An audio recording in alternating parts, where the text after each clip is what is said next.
Welcome to Belmont Poetry Night. I'm Monica Korde, your host and the Poet Laureate of Belmont, California. We meet on the third Tuesdays of every month to celebrate the spoken word as makers, listeners, and admirers of poetry.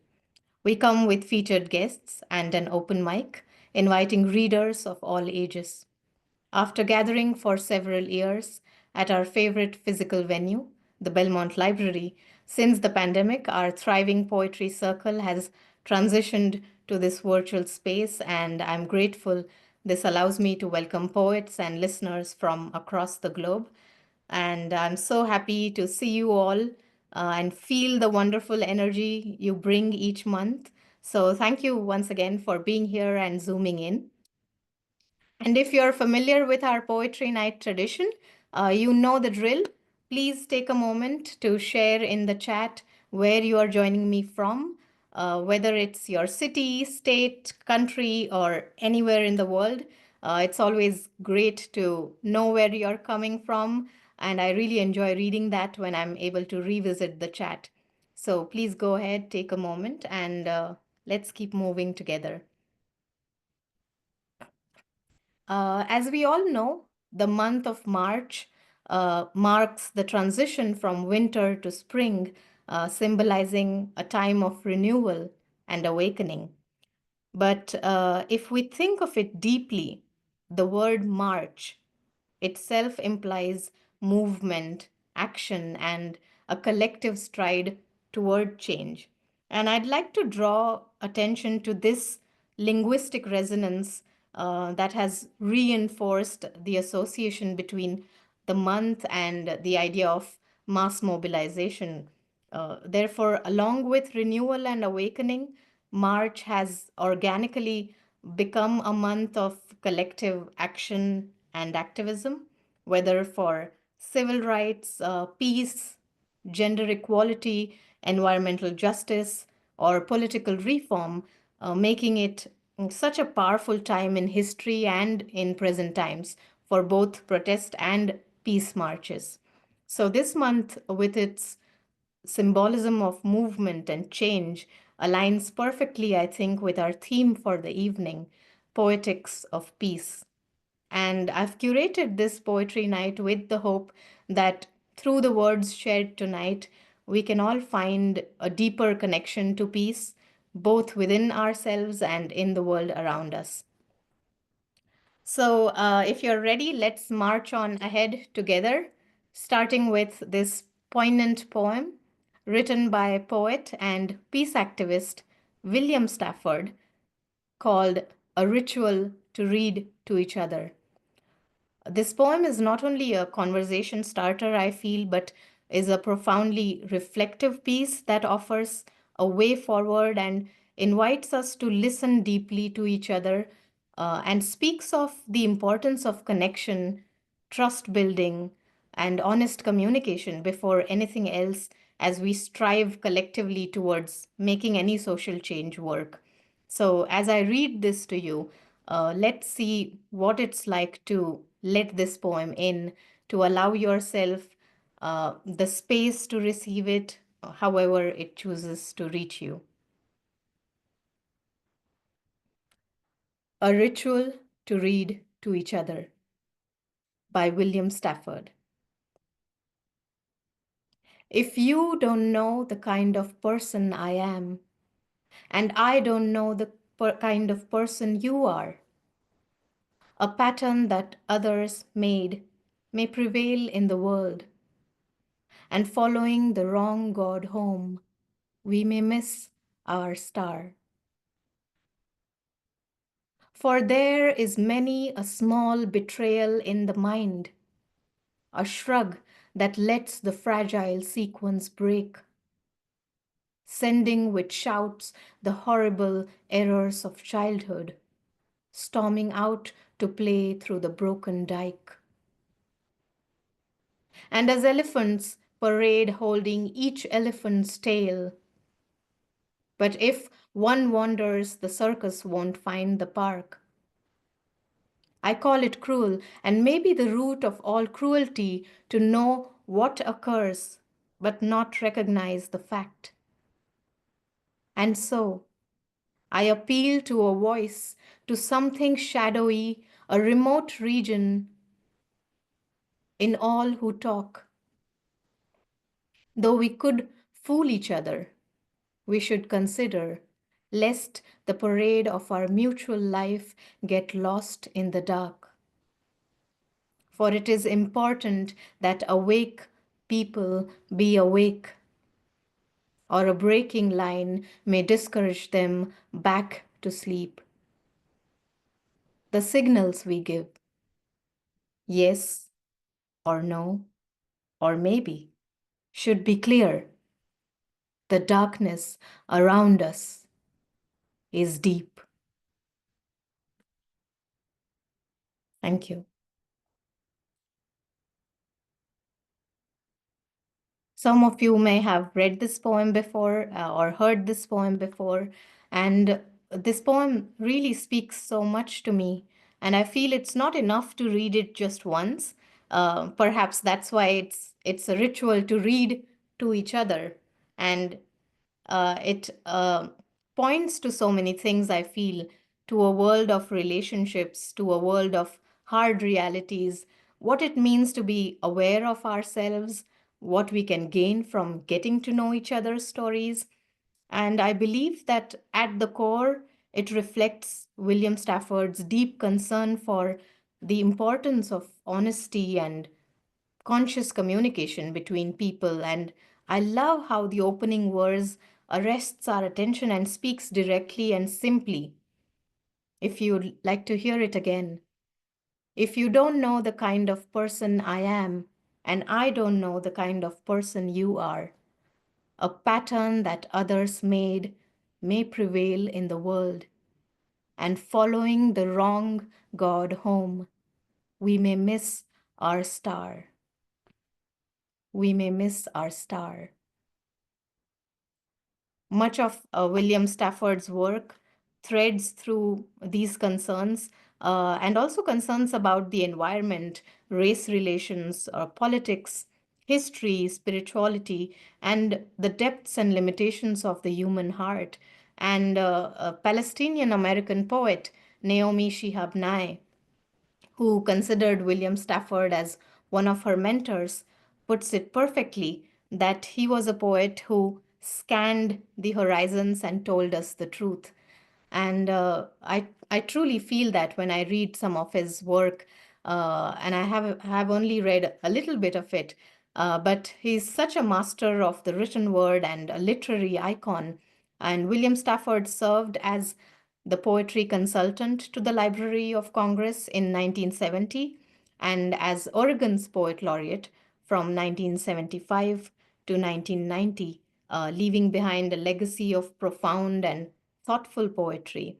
And tonight I'm especially grateful for the opportunity to read one of his poems in the presence of his son, Kim Stafford, the Oregon Poet Laureate Emeritus, and our featured poet for this month, whom I'm truly honored to welcome and host. An incredibly prolific and renowned poet, teacher, musician, and lifelong peace activist himself. He truly needs no introduction, but it's my pleasure to do the honors. So here it is. Kim Stafford, founding director of the Northwest Writing Institute at Lewis and Clark College, teaches and travels to raise the human spirit. He is the author of a dozen books of poetry and prose, including The Muses Among Us, Eloquent Listening, and Other Pleasures of the Writer's Craft, and 100 Tricks Every Boy Can Do. How My Brother Disappeared. His most recent poetry collections are As the Sky Begins to Change and A Proclamation for Peace, translated for the world. He has taught writing in dozens of schools and community centers, and in Scotland, Italy, Mexico, and Bhutan.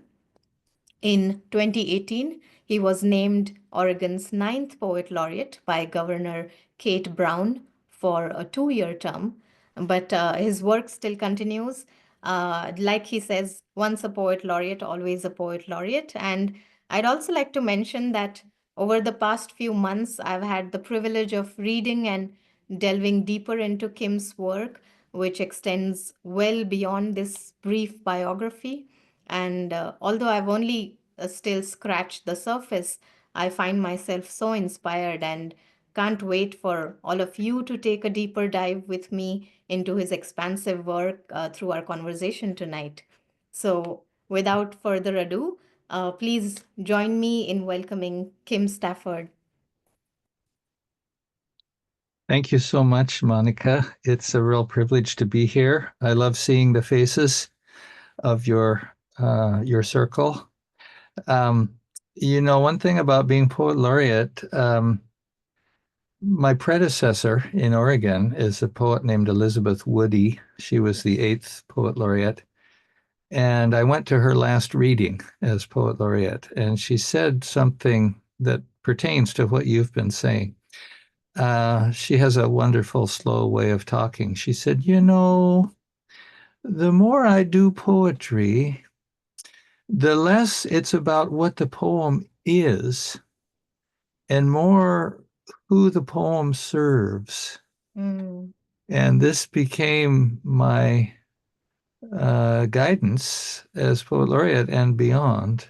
mm, The way you read that poem of my father's, it wasn't really about him. It wasn't just about elephants. It wasn't just about waking up. It was about the listeners to the mm, poem. mm, And I think I may have mentioned after the Columbine school shooting, Oprah read that poem on her program as a way to reconnect with people who were shattered by that tragedy. mm, Um,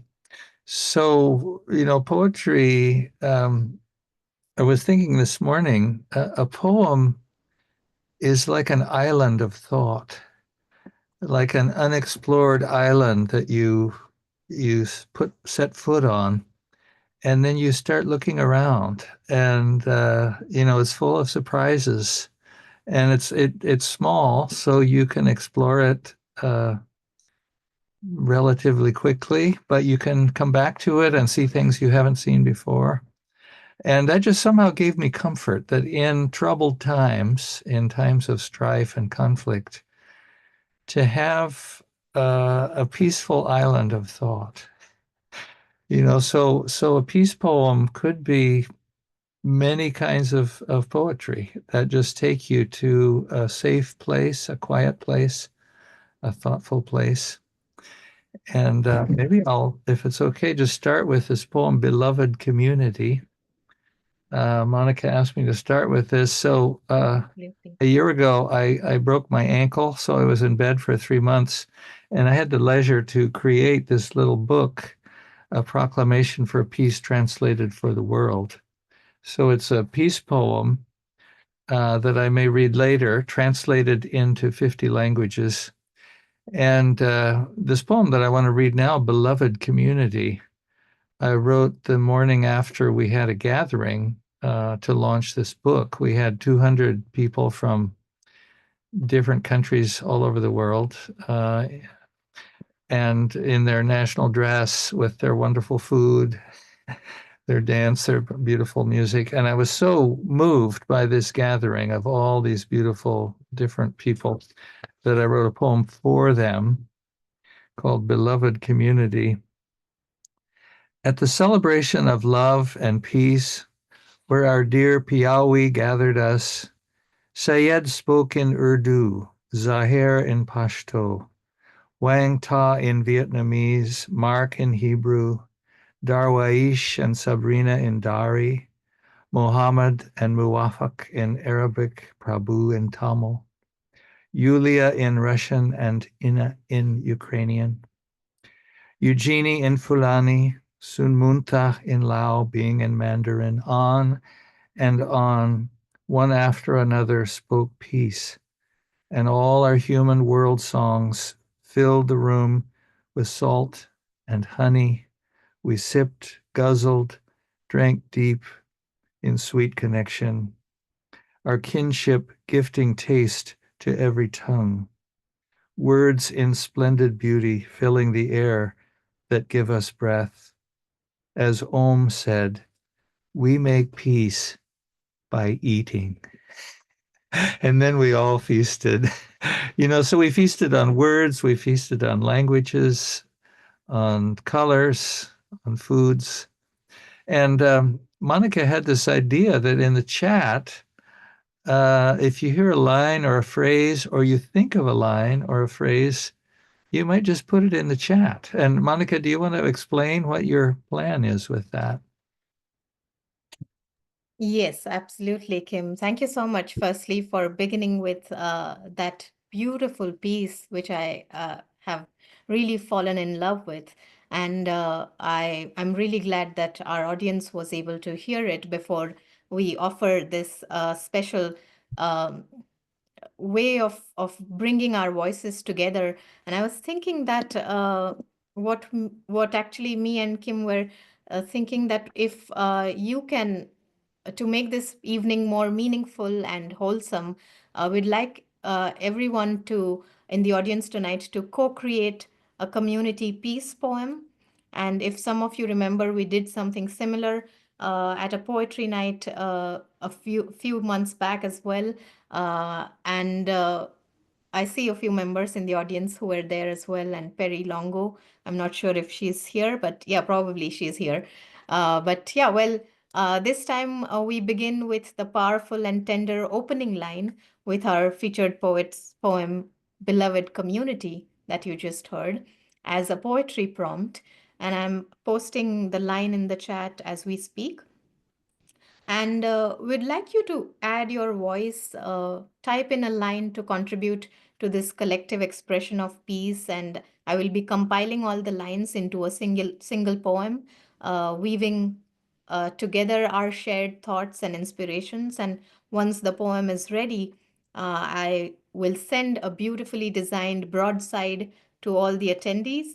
So let's try to create something meaningful here together.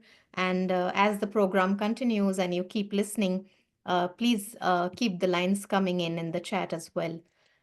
Here's the poetry prompt in the chat now. And if you'd like to just put a quotation mark around it, or just for the sake of me being able to identify your line well through all the other chat messages, it's okay to put it in caps as well if you want, whatever makes it more identifiable than the other chat messages. But we'd love to see what comes together. Thank you. Thank you, Kim, for sharing that piece and allowing this beautiful community celebration with your poem there. If you'd like to share another piece or a couple Yeah. more and then Yeah. take on the question, we can do that. Okay. Monica, maybe I'll read this poem I call Love Money. Okay. And, Monica and I talked about the idea of a nonfiction poem Mhm. where you read something in the news or you overhear some little tidbit of knowledge from the world that seizes your imagination. In this case, I just read a statistic about how most charity is given by not rich people, but poor people to Mm, poorer people. mm, And this really struck me. This felt so central to the human community on Earth. So the phrase love money came to my mind, and I wrote this poem, Love Money. I heard it on the news. Most charity is sent by poor people to poorer people. 5, 6, 800 billion across borders each year. A father sweeping in London for his family in Bangalore. A mother changing sheets in Dubai for her children in Kathmandu. A brother weeding lettuce in the San Joaquin to fund the younger brother's dream in Michoacan. For without the younger brother's dream, this would be too hard a life. Without the children there, The bent back here would hurt with no remedy. Without the broom at Trafalgar Square restoring clean stone, there would be no way to love at this distance, no long flying bird to send a song for the little ones, growing taller with only a smudged photo of their patron ghost with that crooked smile. This poem, it does something that the poet Stanley Kunitz recommended. He said about how to end a poem, end with an image and don't explain. I love that. So, rather than summing it up, or the moral of this poem is, some big statement, to end with uh, that photo with its crooked smile. So then the reader has to or gets to do the work of inhabiting the poem's island of thought. Anyway, so that's one. And then I want to read one that again started with something I overheard. I was calling to sort out my bank statement, and I'm sure you've all been here with me. The recording said, "This conversation may be recorded for quality assurance." And I thought, oh, how wonderful. Someone is going to listen to this. Maybe someone far away is going to listen to our conversation. And again, I felt this human connection in this ordinary moment. So the poem is called, and again, a writing prompt, take an ordinary, even a cliche that you overhear, and honor it with a poem. The poet Charles Simic said one time, the dream of every honest cliche is to enter a great poem. So this conversation may be recorded for quality assurance. I'm glad somebody cares. When I call customer service to ask about my last billing cycle, someone someone in India with a lovely accent, a voice freighted by satellite to sort my payment. How can I help you? And as we dive into enigma, beyond our words, somewhere later, far away, someone else prepares to listen. Perhaps a mother in North Carolina trying to make ends meet, or an immigrant in Chicago moonlighting to send money home. Think of it. We send our voices to mingle out there beyond the great emptiness, speaking our oldest human contract. Can I help? And then, alert to silence, attending to syllables that may assure the quality of our essential bond. What is our essential bond? So, I hope you can feel that for me, poetry is just one way to have a good time. With our common possession of words and silences and ideas and questions and thoughts and mysteries. It's just, I come in from my morning writing, and my wife says, how did your writing go? And I often say, I was having such a good time. Even when the poem is dark, you make a little puzzle that takes the edge off your sorrow. I love that, Kim. Thank you for sharing those pieces as well. And for all these little gems that you are sharing with us. Uh, I always say that if you're listening deeply, each poetry night could be a masterclass in itself. And we are witness to a masterclass in poetry tonight. So I'm so glad that you are sharing these little anecdotes or thoughts and prompts with us as you end each poem. And I love how accessible and profound your poems are, where you say alert to silence, attending to syllables. It's Yeah, amazing. yeah, That's what I think it sums up this initial experience as we get into your poetry. yeah. And if I may dive into your projects as well, and talking about a little bit about how expansive your work is. Among your numerous poetry projects, one that has truly amazed me for its profound simplicity and expansive reach is a proclamation of peace translated for the world.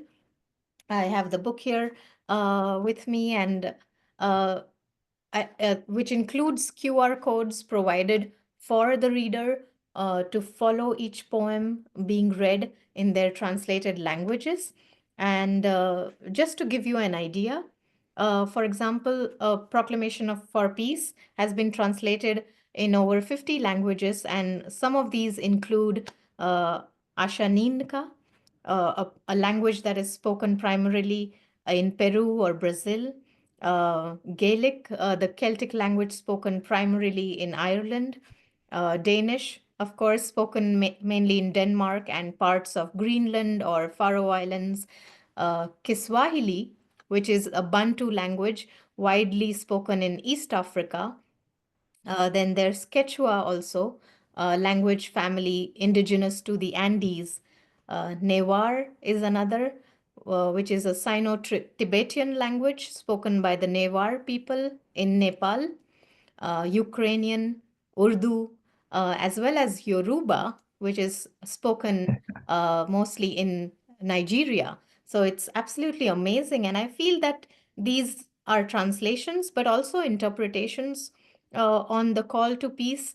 For instance, the introduction in the book mentions how the French adaptation uh, in that poem, a proclamation becomes declaration, a déclaration de paix. So, if we can declare war, why not peace? And I love that question it asks of us. And the sheer scale of this project, Kim, is so inspiring in terms of its growth and reachability. And that inclusion of QR codes is simply remarkable. As some of you know, given my passion for using QR codes as well through my Laureate project, Poetry 360, that I've spoken to you about, Kim. And I can imagine all the work that must have gone behind bringing your vision to life. And I love how it also echoes uh, beautifully something that your father, William Stafford, wrote. And I came across it. He called it Walking Away from War while Sowing Peace Through Poetry.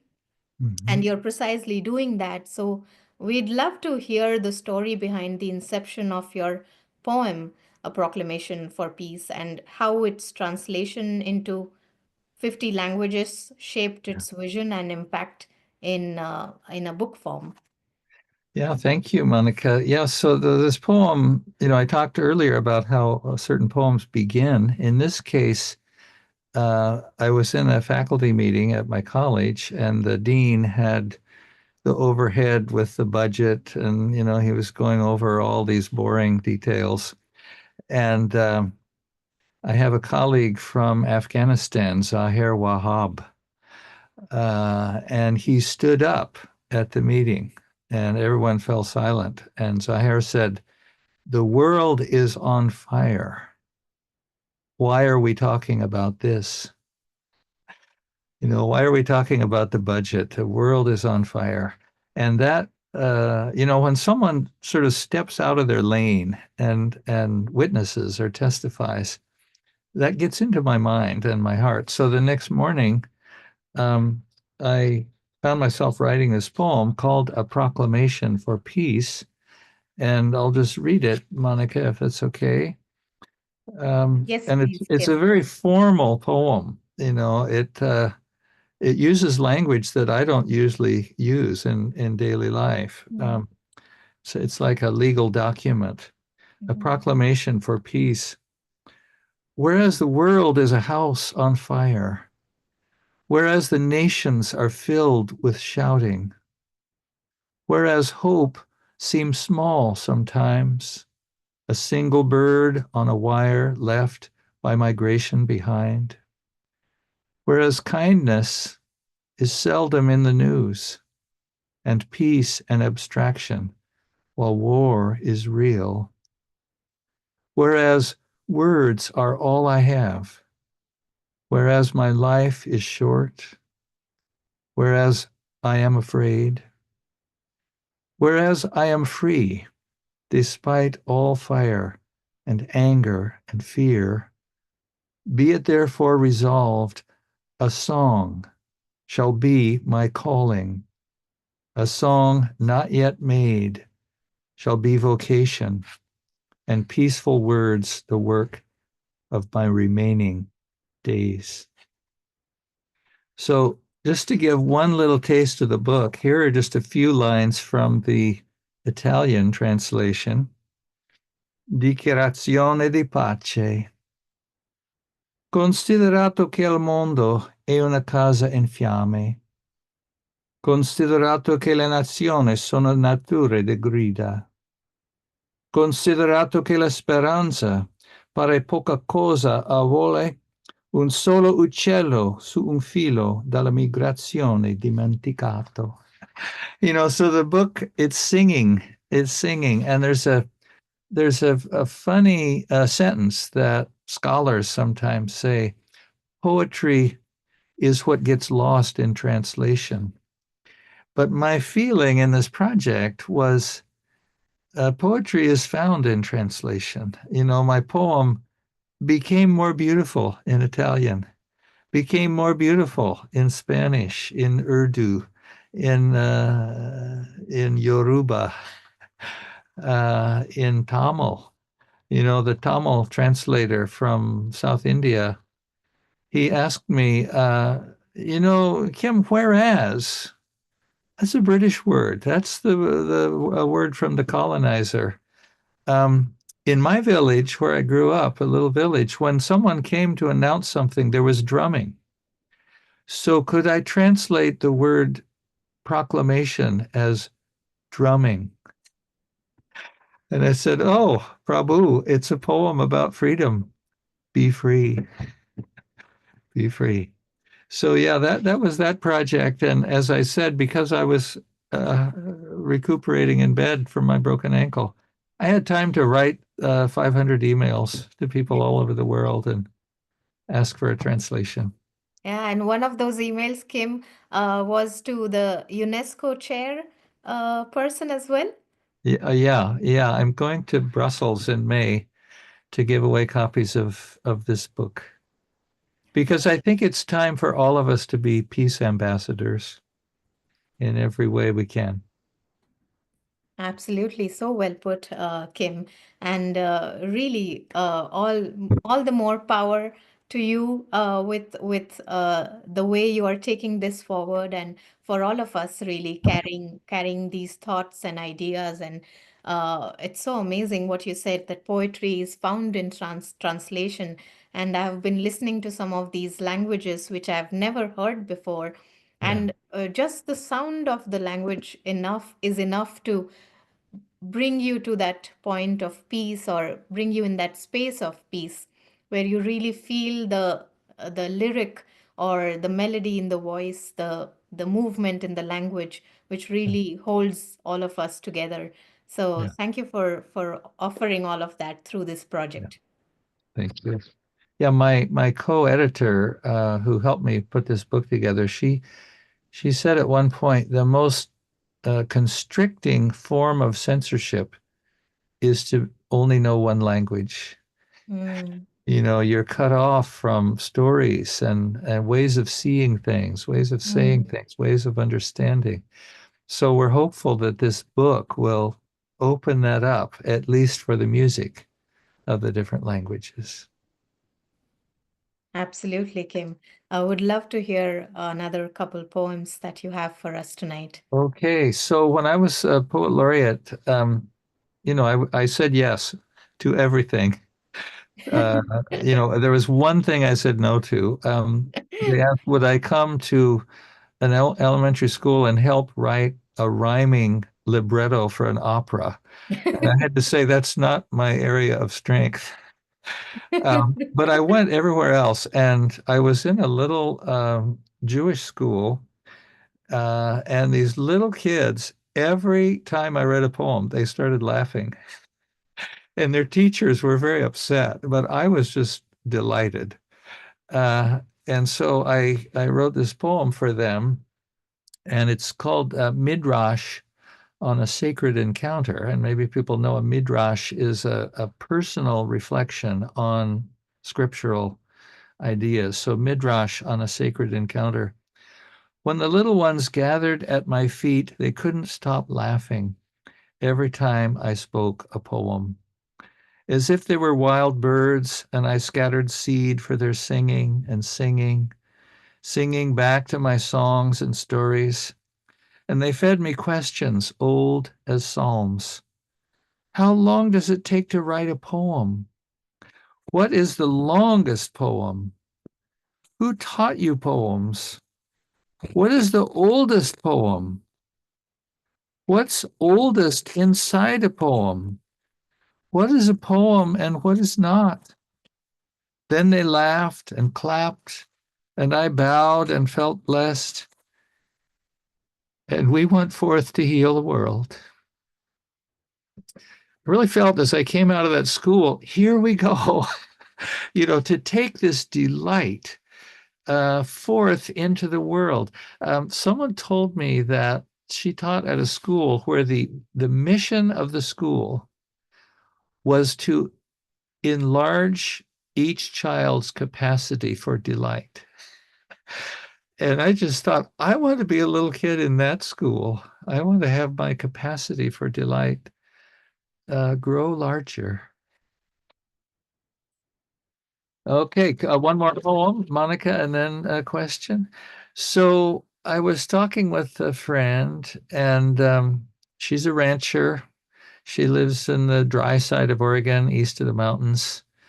And she's on a lot of committees. She's a do-gooder. She's a rancher and a do-gooder.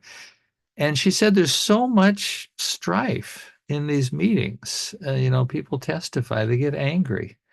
And she said, I don't know if I can do it anymore. And I thought, oh, Becky, if you can't do it, we're lost.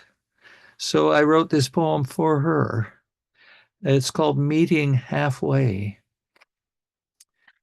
Behold this empty space between your certainty and mine, this arena of sunlight free of claim and counterclaim, this bright meadow where no one has shouted, bullied, or begged, where butterflies are sovereign, where birdsong is our legislation, where you and I could walk and speak first of the children, then of our dreams, and only then of the work we will do together. So they asked me to read a poem to open the Oregon legislature, and I read that poem. And at the end of the session, the Senate president said, I think your poem helped a little. That's all we could ask for. Thank you, Kim. What poems there, and thank you for sharing all those different things and perspectives that you brought to us. I love the poem questions that were held in that piece, poem questions by all the children. And I can imagine how amazing it must have been, and so much fun to read your poetry to a group of children there, especially being in a place which believes in a mission of enlarging each child's capacity for delight. I'd Yeah. love to be in that school as well. Yeah. Yeah. And Yeah. talking about poem questions, the longest poem or the oldest poem, and poems that are an arena of sunlight, like one of your poems, just we heard Yeah. from it. My next question segs into expanding what we just heard from you. And to begin with, that I have a quote from peace poet and anti-nuclear campaigner Anthony Owen, where he said that poets should never be lost for words, even if those words do not flow as easily as they do in peacetime. We Yeah. need beautiful poems, but Yeah. also beautiful poems on the ugliness of humanity, the Mm. strength of humanity, the resolve, and the consequences. And it's so true, isn't it? To quote you as well, where you said, I want language to be fundamental alternative to violence in the world, Yeah. and to think that writing is a place where people can find each other and develop solidarity. Yeah. It's so beautifully put, Kim. And my question to you is, as an advocate for peace, how do you navigate or negotiate the space between bearing witness to violence and envisioning peace through poetry at the same Yeah. time? And what role does language play in shaping collective healing and understanding? Yeah, well, I wish we had a couple hours. This is such a rich topic. Yeah. Well, the first thing I think of, Monica, is when we were little kids and we'd get upset or we'd be, fighting with our siblings. What did our parents say? Use your words. Mm. Use your words. And so often I've wanted to say to the leaders of the world, use your words. You children, you angry children, use your words. But I want to put in something here that I came across. Bishop Tutu, after the end of apartheid in South Africa, he had the Truth and Reconciliation Commission. Mm-hmm. And they came up with what they called four kinds of truth. Four kinds of truth. The first was what they called forensic truth, the facts, the photographs, the recordings, the data, the numbers, the forensic truth. And the second was what they called personal truth. Mm. And this is my story of what happened. Each person has the right to tell their own story. The third kind was what they called community truth. And this is what happened to us. It's a collective sense of our experience, our trauma, our suffering. And the fourth is the most interesting. They called it healing truth. Mm. So building on the facts, the individual stories, the community story, what would be a kind of language that would heal? Would it Mm. be a song? Would it be a story? Would it be some kind of anthem that people would sing together? Mm. And I feel like that fourth kind, Monica, is literature. Beautiful. It's the place that's outside of strife, and it builds connections. Um, a friend of mine in South Carolina, am I going too long? No, no, We not want to at get all. to the open mic. I could. No, Well, we I'll tell have you just time. very briefly. It was in the time when in South Carolina they were fighting over the Confederate flag. Should this be flying in front of the Capitol? And someone said to my friend Curtis, Curtis, you need to write a song that both sides could sing together. And he thought, well, I don't want to sing with those people. He was as angry as anyone. But then he thought, hey, my daughter is going to grow up in a world that's divided and angry. And so he made this song, and I'll just do the beginning of it, that he imagined both sides could sing together. She's the Queen of Carolina, the Queen of Carolina. She's the grace in the place where the mountains meet the sun. Be you Cherokee or Gullah, it don't matter what your color. Your heart is home to the Carolina Queen. To find some common celebration that will bring us together. Beautifully said, Kim. And thank you for treating us with some of your lyrics as well in there. The anthem that we could sing together. Since we are on the topic, I think it would be just the right time to, before I have my next question to you, just to introduce this little dimension to the many things that you do. I feel that music is such a large part of your work, and like poetry, along with other arts based practices of peacemaking, it's beneficial because of its ability to encourage personal autonomy and emotional communication while offering an open and creative space to heal. And as a poet, a memoirist, an essayist, attuned to the creative impulse, always seeking and making space for new possibilities. You have explored this triadic function of art across a broad spectrum of expressions, including songwriting and music. And many of the people may not know that Kim is a wonderful singer and composer. And if it's a good moment to play one of your songs, Kim, before we take the conversation ahead? Yeah, if there's time. Yes, I'll just yes. say briefly, this song was supposed to be very sad. It was supposed to be Right. about the extinction of species, and wouldn't that be a terrible thing? But Mm. the way poetry, the way songs work, the song would not obey. It had to put a positive spin on things. So go ahead. All right. Let me take a moment to share my screen and bring it up.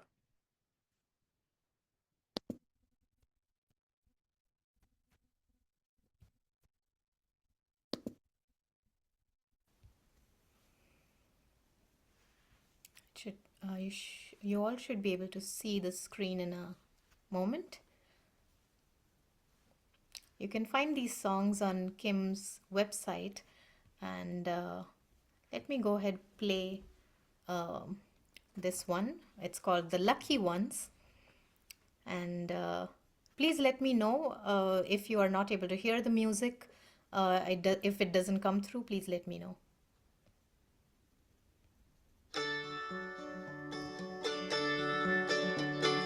What if you were small and no one knew your name, and you lived in a hollow in the hill? What if no one noticed whether you were here or gone at night as the world grew still? You would be among the lucky ones, pure in how you go. You would know the quiet of the land that happened long ago.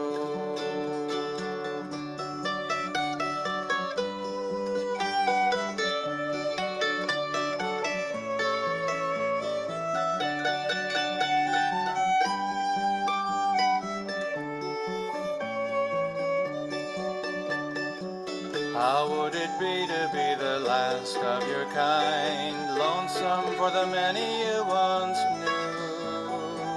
How would it be to see a million stars and know your nights are few?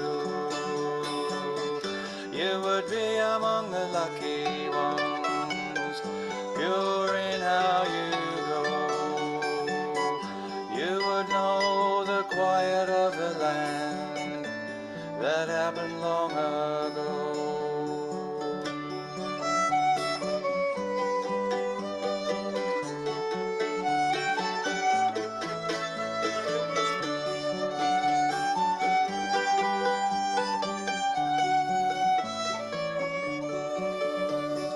What if we were few, scattered like the dew that gathers by dark on the ground? What if every soul made a song of what it knew and passed it round and round? Then we would be among the lucky ones, pure in how we go. Then we would know the quiet of the land that happened long ago. Then we would be the quiet of the land that happened long ago.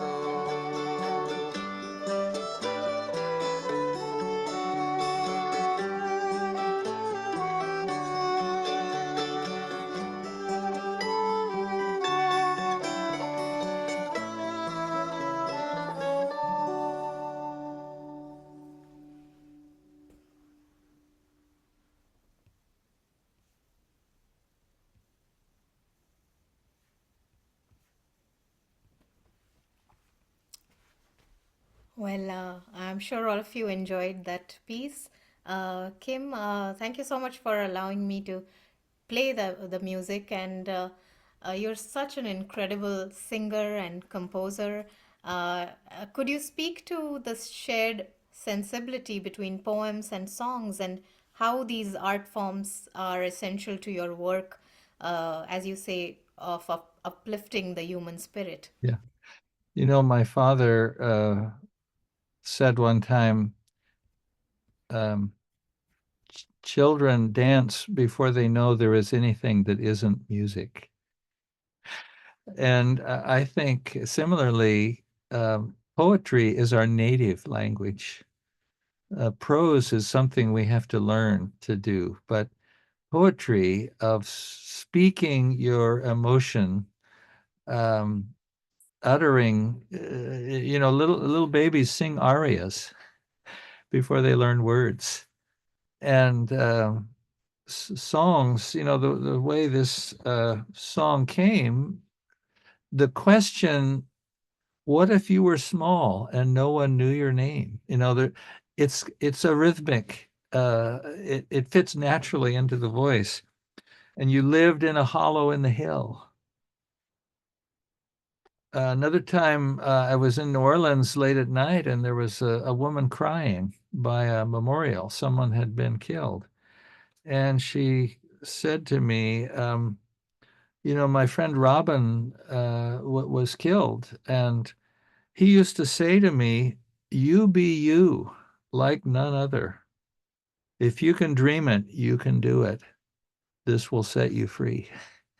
And I just had to make that into a song. So certain when you have a writing practice, I'm a great believer in a writing practice, and you just come to the page with whatever is in your mind, in your heart, in your recent memory. Sometimes it wants to be a song. Mm. The rhythm. My baby sister said when she was little, a story just goes along, but a poem has to pound and pound. Mm. That there's a drumming quality to spoken poetry, and when it really gets going, it has to be a song. Yeah, and we hear that rhythm and that inherent lyric going through all your poems as well. The way you have weaved images in them, and the way the language moves in your poetry, we feel that rhythm coming through. Whether you have intentionally put it in or not, but it always seeps in, I feel, and it's so beautiful to hear that even in the darkest of poems, I Yeah, think they come yeah, through. So it's so clear in your music. We yeah, get to hear that, and thank you for those lovely songs, Kim. yeah. Hey, Monica, I'm worried about the open mic. Do we need to? I mean, No, no, you don't need to worry at all, okay, Kim. We are all good, and almost getting to closer to okay, our the end of our featured segment here. But okay. I do want to check in with you if you'd like to share one more poem. Yeah, yeah. So this is a case when I got a poetry assignment.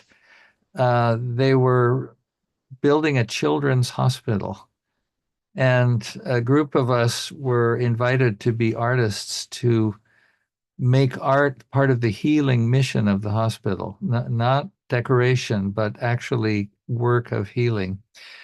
And I was asked to write a poem to be on the wall of the pediatric intensive care waiting room, so that a frightened parent, when their child is in surgery, could read this poem.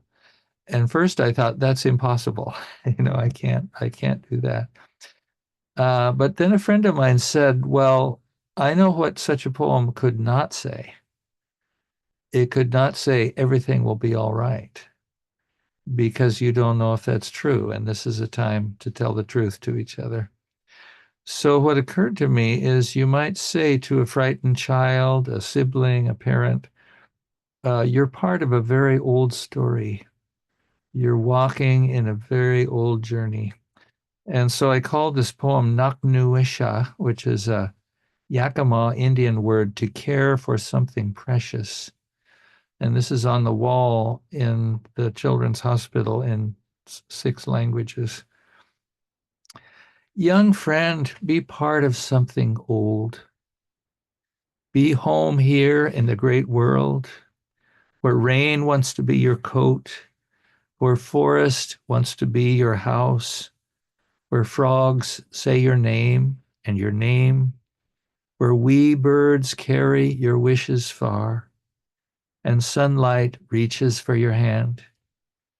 Be home here, be healed, be with us all, young friend. You know, the thing about a poem is its greatest virtue is it can be short. It can rely on silence all around it. And silence can be the most intimate thing we share with each other. Absolutely. I love the deep introspective nature of your poems, Kim. They really make us think and reflect on the connection that inherently we have with each other and with nature, or how you bring the personal and universal together. It's absolutely amazing. And I'd love to just take it forward with this final question for you. Um, and to pose that question, I'm taking Pablo Neruda's quote, where he mentioned that poetry is an act of peace. Peace goes into the making of a poet, as Yeah. flour goes into the making of bread. And in order to cultivate a space for peace writing, which it seems like you have cultivated that Yeah. space for yourself, I'd like to revisit the question you once posed at a conference held in Portland, and I'm referring to the Another World instead, which was a William Stafford Peace Symposium, Yeah. where you mentioned if we were to create a peace shelf in bookstores, what books would you choose to place there? And what advice would you offer to poets or anyone seeking to contribute to peace through their writing? Yeah. So, what should go on the peace shelf? You know, when you come into the bookstore and you say, "Where's your peace section?" And I think, you know, my first thought, Monica, is all kinds of books could be there. Books that remind us what it is to be a human being on earth, what it is to be a child, what it is to listen to music, to be in the flickered shade of a tree, to hear bird song, Mm, all the joys. I had a email. I can't remember which tragedy, which trauma this was associated with, but a friend wrote me, "What can we do?" mm, You know, in the face of terror. And I found myself making what I call a hierarchy of responses to terror in the world. And at one extreme, you can declare war. You know, you can go kill somebody. And, you know, short of that, you can be angry. You can shout at people. Short of that, you can keep away from different people. And short of that, I worked my way down from violent action to listening, mm, thinking, wondering, writing. And I realized that sometimes the best response to terror is no action, followed by thought, followed by writing, mm, followed by clarified action. You know, so writing is not the end goal of the peacemaker. It's an instrument for slowing things down, thinking, getting outside yourself, and articulating what would be the most useful thing to do, particularly in conversation with others. So, you know, the peace shelf would have all kinds of reminders about the beauty of the world and the beauty of variety in human cultures and the beauty of music and thought and ideas and curiosity. Um, it's going to have to be a big shelf. Finally, maybe it's the whole bookstore. I hear you, Kim, absolutely. And the emotional resonance that all that you said just holds is really amazing. it's so incredible that you've brought us in this space, which holds us together in this thought of cultivating peace around us. And thank you for sharing all these little uh, ideas and thoughts and observations over the years that you've had, and bringing these perspectives to light. And Yeah. I'm couldn't be more grateful for your generosity and the gift of poetry, the deep wisdom you have shared with us, and the profound connections you have woven among us tonight. And most of all, I want to echo your own words that you just shared with us, and also a little more of those, that the powerful reminder that poetry is our native language. Yeah. Yeah. How beautiful is that? And you also said how that it carries the rhythm of a heartbeat, uh, Yeah. begins in the depths, and you find your buoyancy somewhere. And Yeah. even if you're facing darkness head on, you discover a turn in the poem which can lead to learning and then rising with an Yeah. upswing. And I loved what you said about all how it all comes together in poetry. Yeah. Well, I want to say, Monica, I sound wise when I'm being interviewed by a wise person. I want to say this to you and to your parents. You know, you're one of the best interviewers I've ever encountered. So thank you so much. Yeah, that's a very kind thing to say, Kim, and I'm really honored to host you tonight, and uh, just to bring everyone's speaking on everyone's behalf. I think everyone's thinking about this as well. Is that with every poem you really guide us, helping us anticipate where we are going, and reflecting on all the little things and discovering a common ground, even in the most divided of circumstances. And for all of this and all that you continue to give, I'm deeply grateful. Thank you, Kim. I'd like to give our audience a moment to share their thoughts and thanks. And while I take that moment, I'll share the link to your website and Instagram page. If you'd like to follow Kim and you'd like to explore more of his work, you can find it on those links. So please, everyone, feel free to unmute if you wish to speak now. Thank you, Kim, for all those beautiful word creations. The island of the poem is an island. Wow, of course it is, but you got to discover that first. So I just learned so much, and I agree with you. And Monica is the best interviewer. And I learned so much from you, Monica, as well. Thank you both for your time. We'll Thank see each you. other later. Thank you.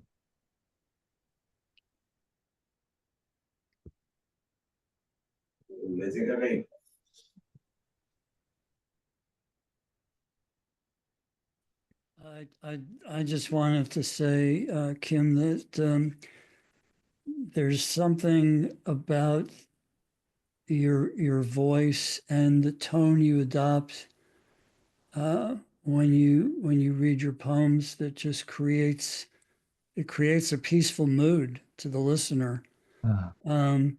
So it's certainly the words, but you create an atmosphere of receiving that's just wonderful. It leaves us with a wonderful feeling. Thank you, And Robert. I have to say this, that I have often thought that Monica is a fantastic interviewer, really good interviewer. So thank you for your work. We agree. I just feel in these kind of troubling times that you bring a moment of joy and solace, and allow us to think in a different mode. And for that, I'm very grateful. Yeah. Louise, I have to tell a little story. I see you're in Richmond. Yes. My parents were living in Richmond in 1947, and the president of Lewis and Clark came down to try to recruit my dad to come and teach. And my father, was a conscientious objector in World War II. And he said after the war, in any conversation, at some point, the person who had met you would say, "What did you do in the war?" And if you said, "Well, I was a conscientious objector," then, it was sort of uncertain where the conversation would go. Well, this president, his name was Morgan Odell, he never asked my father that question. And at the end of the interview, he said, "Well, Bill, I hope you'll consider coming to the college. I'm on my way to Los Angeles to try to recruit someone I really admire for our religious studies program, Hideo Hashimoto." And my father said, "You cannot imagine in 1947 what kind of signal that was. I am recruiting a Japanese American to teach religious studies at my college." And my father decided, "I think I'll go there." So there's a story from Richmond. Oh, thank you. That's amazing. There was a family here who saved the property of the Japanese and gave it back to them after the war. Yeah. Beautiful story. Thank you. Kim, I'm thinking of the last line of your father's poem that we started with Yeah. about the ritual to read to each other. And the last line is, "The darkness around us is deep." And I kept thinking the whole evening listening to you, you bring this incredible light to all of us and chase away the darkness with everything you read, everything you say. So I just want to thank you so much. Yeah. Gary, I was having a poem translated into Chinese one time, and there was a line, the gist of the line was, "After the darkness, we come into the light." And this Chinese translator said, "I wouldn't say that in Chinese. I would have to say, after darkness, we understand the darkness." And I think that line is pretty resonant for these particular days. The darkness around us is deep. So we need to understand the darkness and then see where we go from there. Thank you. Thank you, Kim. It was a great pleasure to hear you. Oh, you must be so proud, Smita. Yes. Yes, Kim. Very Yes. proud. And is it the middle of the night for you? Pardon? Is it the middle of the night for you? No, it's our morning in India. Okay. Okay. Good morning. Yes. Good evening. Yes. Good. Yeah, morning is my writing time. I get up before it gets light. The birds and I are singing very early. I loved your song too. Okay. Thank you. Thank you. Okay, it's a school night, Monica. We better get to the open mic. Yep. All right. Yes. Thank you so much, everyone, for sharing your thoughts. And it's always a joy to hear what all of you are thinking as well and sharing that. And thanks again, Kim. Huge gratitude. It was a real pleasure to host you and honor to hold this space in connection with you and your profoundly inspiring work. Please enjoy the rest of your evening listening to our poets on the open mic, and I shall invite you again at the end of the segment to offer us a closing poem.